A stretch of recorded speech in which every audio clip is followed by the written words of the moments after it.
Foundations of Amateur Radio. In our hobby, we regularly invoke line of sight when we discuss the VHF and higher bands.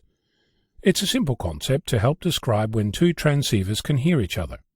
The process evokes an image of a beam of light travelling unobstructed between the antennas at either end.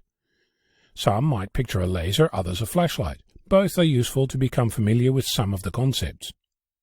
If there's a pole between the two, a laser beam, unless it's particularly powerful, won't go through to the other side. A flashlight beam, on the other hand, might fit around the pole and still be visible at the destination. That illustrates that objects can get in the way of a signal, reducing strength and sometimes blocking it entirely. But it's not the only effect at play. Imagine a building with a mirror glued to its side. If you shine a laser at an angle at the mirror, you can reflect the light off the mirror and essentially still land on target. This is useful if you want to avoid an obstacle directly between you and your destination. The reflected light travels a different and slightly longer distance than direct light would, but if there's no obstacles, both will arrive at the destination. This is an example of a multipath, where the same signal arrives at its destination using multiple different paths. If you've ever used HF radio, making a contact on the other side of the planet, it should come as no surprise that radio waves travel in more than just straight lines. Depending on frequency, radio waves can be affected by phenomena like ionospheric reflection and refraction, atmospheric ducting, and even bounce off water, the ground, mountains, hills, and objects like buildings, aircraft, and even water droplets along their path. Each of these cause a radio signal to take multiple paths to arrive at the destination. It gets better. A radio signal that travels along a different path takes a measurable difference in time to get to its destination when compared with another path for the same signal. From a radio signal perspective, this difference in time is also known as a phase shift. Now consider a single radio signal that travels along two paths, just like our laser beam and mirror. If you imagine a radio signal as a sine wave, you can draw the two signals on the same chart. They will be in lockstep with each other since they're the same radio signal, but they won't be on the same place on the chart.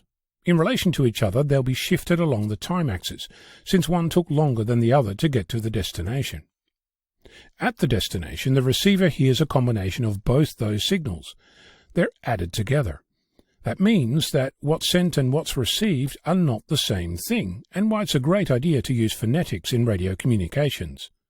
In some cases, the two signals help and strengthen each other. They're said to interfere constructively. And sometimes the signals hinder and cancel each other out, or interfere destructively. Said in another way, a radio signal can arrive at a receiver along multiple paths at the same time.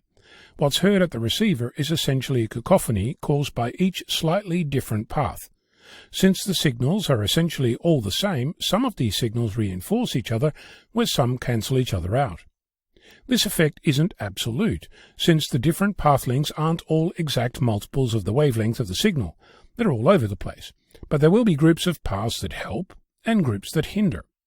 This phenomenon was first described by Augustin-Jean Fresnel on the 14th of July 1816 in relation to light, and we now call these groups Fresnel zones. Fresnel zones are numbered 1, 2, 3 and up. The first or primary Fresnel zone is the first group of radio signals that helps strengthen the signal. The second zone is the first group of signals that hinders. The third zone is the second group of radio signals that helps, and so on. Odd helps, even hinders. I should point out that a Fresnel zone is three-dimensional. The primary Fresnel zone essentially has the shape of a Zeppelin stretched between the source and the target. The secondary zone is wrapped around the outside of the primary zone like a second skin, but it's thicker in the middle. In practical terms, what this means in point-to-point radio communications is that your antenna needs to be located in a place where most of the signal arrives. The rule of thumb is that the primary Fresnel zone needs to be at least 60% clear, but ideally 80%. If you're in a situation where a receiver is moving, say in a car, you can imagine that your antenna is moving in and out of direct line of sight to a transmitter. But it's also moving between the various Fresnel zones. If you were to move your antenna from the first Fresnel zone to the second, and then the third, the signal would be strong, then weak, then strong again. If your receiver is an FM receiver and it's moving from the first zone to the second, it could fall below a threshold and the signal would effectively vanish.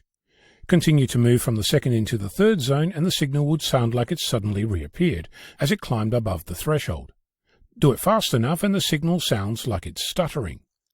That stuttering has a name.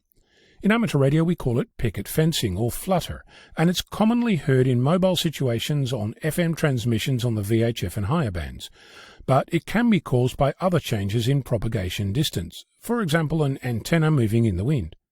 The higher the frequency, the less movement is needed to experience this. To add to the fun of radio, the same threshold effects, actually called the FM capture effect, can be caused by other phenomena, like two stations of similar strength on the same frequency, or interference from the electronics in your vehicle. And finally, I should point out that the higher the frequency, the smaller the Fresnel zones, and the more susceptible to an object in the path a signal is. But you already knew that. A pole will block a laser beam, but not a 2-meter conversation on the local repeater. So, line of sight isn't just a straight line, it's a whole lot more fun. I'm Ono, Victor Kilo 6, Foxtrot Lima, Alpha Bravo.